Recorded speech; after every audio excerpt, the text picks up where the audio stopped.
Hello everyone. आज जो मैं आपको एक से एक्सरसाइज कराने जा रही हूँ वो है टेंसेस के ऊपर। देखो, आपको मैंने टेंसेस तो समझा दिए कि क्या प्रेजेंट है क्या पास्ट टेंस है, मगर जब हम प्रैक्टिकल वे में हम जब एक्सरसाइज करते हैं या हमारे सेंटेंसेस आते हैं क्लासेस के अंदर कि आपको जैसे कुछ वर्ड्स दी होती हैं कि कौन सा वर्ड इसके अंदर आएगा फिलअप के अंदर, क्या याद दे रखे हो दो वर्ड्स और आपको पहचानना हो कि कौन सा वाला उसमें फिट होता है सेंटेंस के अंदर, तो आप कंफ्यूज हो जाते हो क्योंकि आपको ऐसा लगता है कि शायद दोनों ही ठीक लग रही हैं। मगर ग्रामर में क्या होता है, कुछ रूल्स होते हैं जिनके अकॉर्डिंग हमें वो वर्ड सिलेक्ट करना होता है। तो वही मैं आपको इसलिए आपको ये करा रही हूँ एक्सरसाइज, जिससे आपके लिए ये बहुत क्या हो जाए, ईजी हो जाए। ओके, तो पहला सेंटेंस लेते हैं। First sentence, she dash to Delhi yesterday. देखो, जब सेंटेंस हो she dash to Delhi yesterday, वो कल दिल्ली गई। जब पास्ट हो गया, अब ये टेंस किस में हो गया, पास्ट में हो गया कि वो कल दिल्ली गई। अब आपको टाइम भी बता रखा है, टाइम क्या बता रखा है आपको, यस्टरडे। जब आपको टाइम भी बता रखा हो कि अभी कल ही हुआ है, तो आप क्या करोगे, बिना सोचे समझे क्या लगाओगे उसके अंदर, डायरेक्ट पास्ट वाला शब्द लगाओगे जो होगा सिंपल पास्ट वाला। ठीक है, क्योंकि ये काम अभी ख़त्म हुआ है, कल ही हुआ है।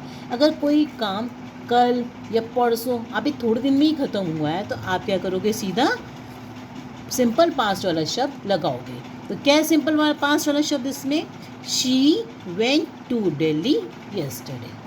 ठीक है, और आपको ऑप्शंस दिए होंगे जैसे हैज़ गॉन या हैड गॉन। तो हैज़ गॉन तो लगेगा नहीं क्योंकि ये क्या होता है, प्रेजेंट परफेक्ट, तो वो तो लगेगा नहीं।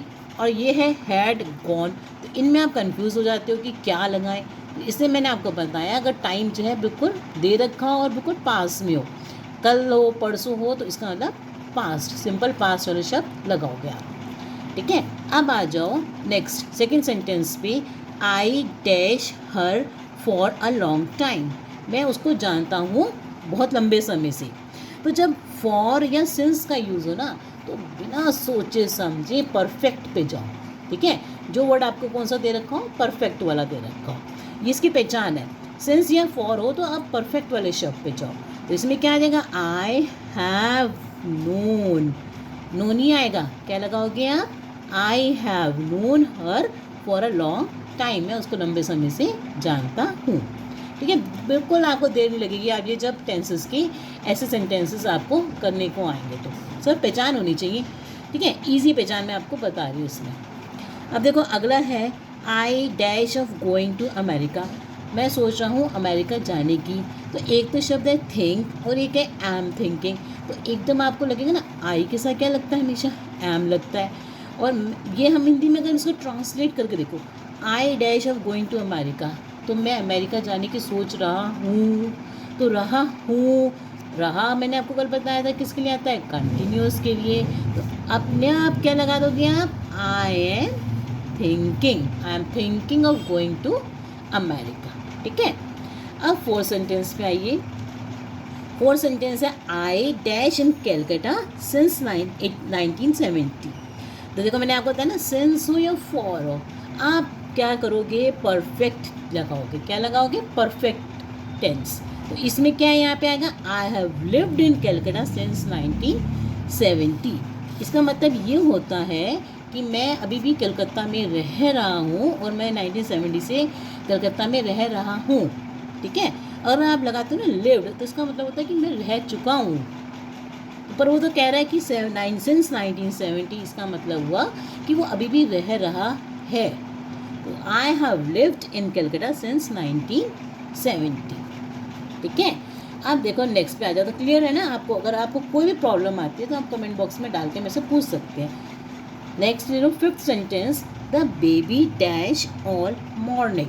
अब बच्चा, इसका क्या मतलब निकलेगा, अपने आप से सोचो। बच्चा रो रहा था, सारी सुबह बच्चा रोता रहा। तो the baby dash all morning मतलब पूरी सुबह बच्चा रोता रहा। तो इसके अंदर अपने आप समझो, द बेबी क्राइज आएगा कि हैज़ बीन क्राइंग। अब रोता रहा ना, बच्चे को ऐसे हिंदी में ट्रांसलेट कर लो, बच्चा पूरी सुबह रोता रहा।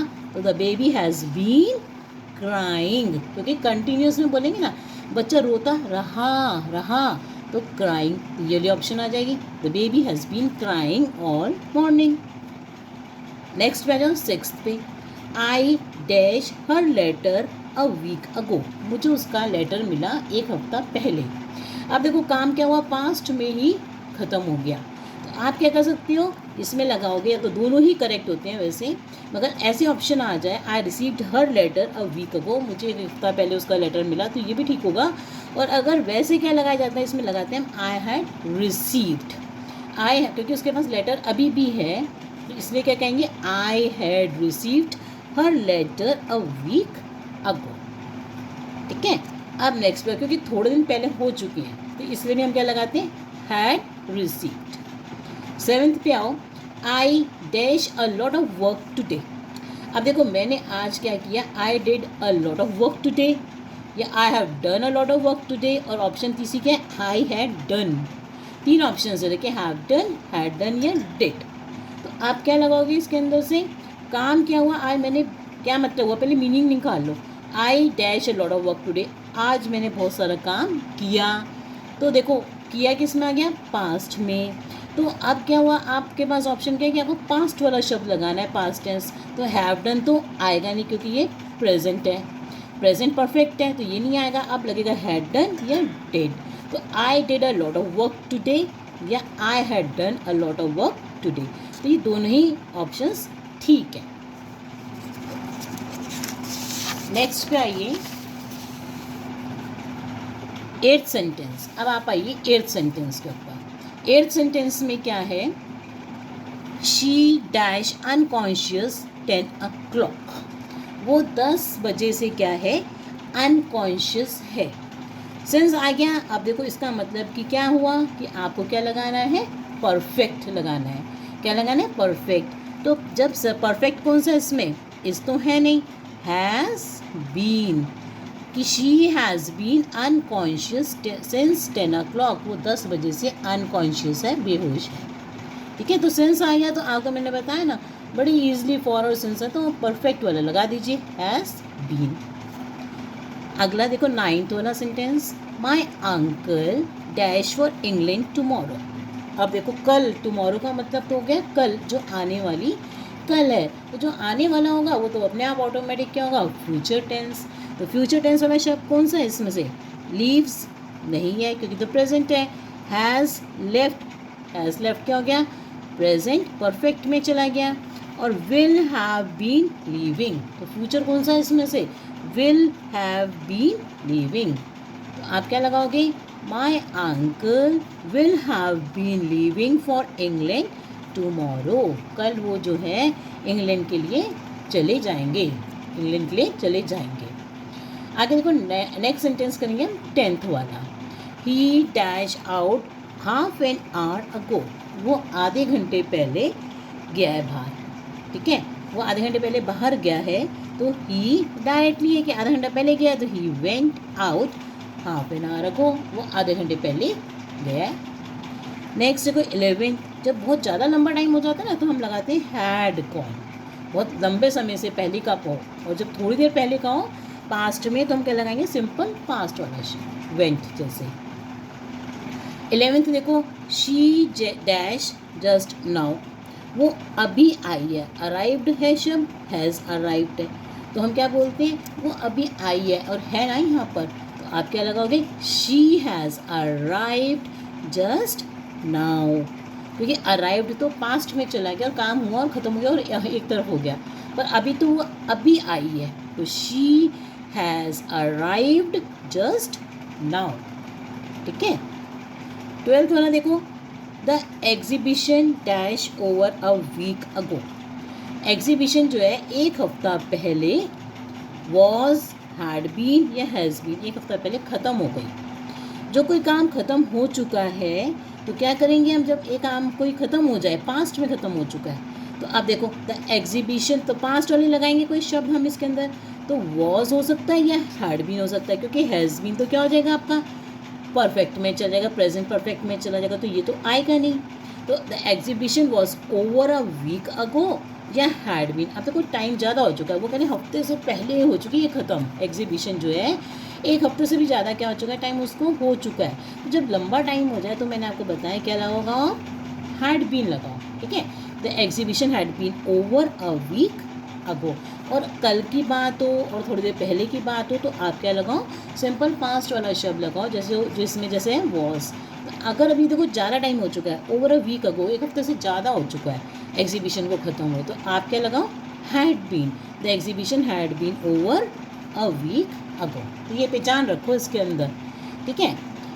आई 13th क्वेश्चन सेंटेंस है, I dash a letter to her last Monday, मैंने उसको एक लेटर लिखा लास्ट मंडे, ठीक है ना।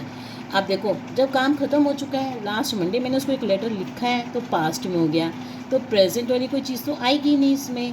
तो ऑप्शंस क्या क्या दे रखे हैं, देखो ऑप्शंस है हैव रिटन, हैड रिटन या रोट। तो हैव रिटन नहीं आएगा, हैव रिटन का मतलब तो ये हो जाएगा प्रेजेंट परफेक्ट में चला गया, वो तो आएगा नहीं। अब रह गया क्या, हैड रिटन या रोट। आप देखो मैंने टाइम जब दे रखा हो तो आप ज़्यादातर हमेशा क्या लगाओ, सिंपल पास्ट वाला शब्द लगाओ, ठीक है, क्योंकि इसे पूरा एग्जैक्ट टाइम दे रखा है लास्ट मंडे। जब एग्जैक्ट टाइम दे रखा हो तो आप क्या लगाओ, सिंपल पास्ट वाला शब्द लगाओ।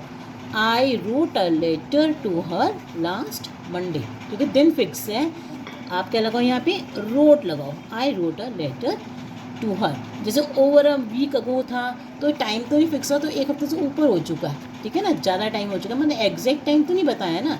जब एग्जैक्ट टाइम पता हो तो आप हमेशा पास्ट वाला ही शब्द यूज़ करें, ठीक है, सिंपल पास्ट वाला। नेक्स्ट 14th सेंटेंस है, शी इज़ ऑलवेज डैश, वो हमेशा क्या करती रहती है, शब्द है ग्रम्बल्स या ग्रम्बलिंग। ग्रम्बल का मतलब लड़ाई झगड़ा करती रहती है, लड़ती रहती है। अगर आप इसको हिंदी में ट्रांसलेट करो तो ऑलवेज आ रहा है, शी इज़ ऑलवेज, वो हमेशा, हम यही बोलते हैं ना, वो हमेशा लड़ती रहती है, तो लड़ती रहती है। तो जब हम इसको हिंदी में ट्रांसलेट करते हैं तो आपको किसकी आवाज़ आती है, रह की, और रह मैंने आपको बताया क्या आएगा, सीधा ING। तो शी इज़ ऑलवेज ग्रम्बलिंग, ठीक है। अब नेक्स्ट लो 15th सेंटेंस। 15th सेंटेंस क्या है, Stephenson dash the steam engine. अब स्टीफनसन ने तो पहले इन्वेंट कर दिया है स्टीम इंजन को, तो आप देखो प्रेजेंट वाली कोई चीज़ नहीं चलेगी ना, तो या तो हैड इन्वेंटेड या इन्वेंटेड। अब हैज़ इन्वेंटेड वाला तो हो नहीं सकता, क्योंकि हैज़ किस में आता है, प्रेजेंट परफेक्ट में आता है, तो हैड इन्वेंटेड की इन्वेंटेड। अब आपको मैंने बताया जो कोई काम पास्ट में हुआ और पास्ट में बहुत पहले ख़त्म ही हो चुका है, तो हम क्या लगाएंगे उसके अंदर, सिंपल पास्ट शब्द का यूज़ करें। जैसे कोलंबस डिस्कवर्ड अमेरिका, तो आप सीधा क्या लगाएंगे इसमें, Stephenson invented the steam engine, क्योंकि डायरेक्टली हम इसमें पास्ट वाला शब्द यूज़ कर देते हैं, Stephenson invented the steam engine, okay. तो अगर आपको मेरी वीडियो पसंद आ रही है या हेल्पफुल है तो प्लीज़ कमेंट सेक्शन में लिखिए आपको कोई और सेंटेंसेस की लिए चाहिए, and please subscribe my video. Thank you for watching.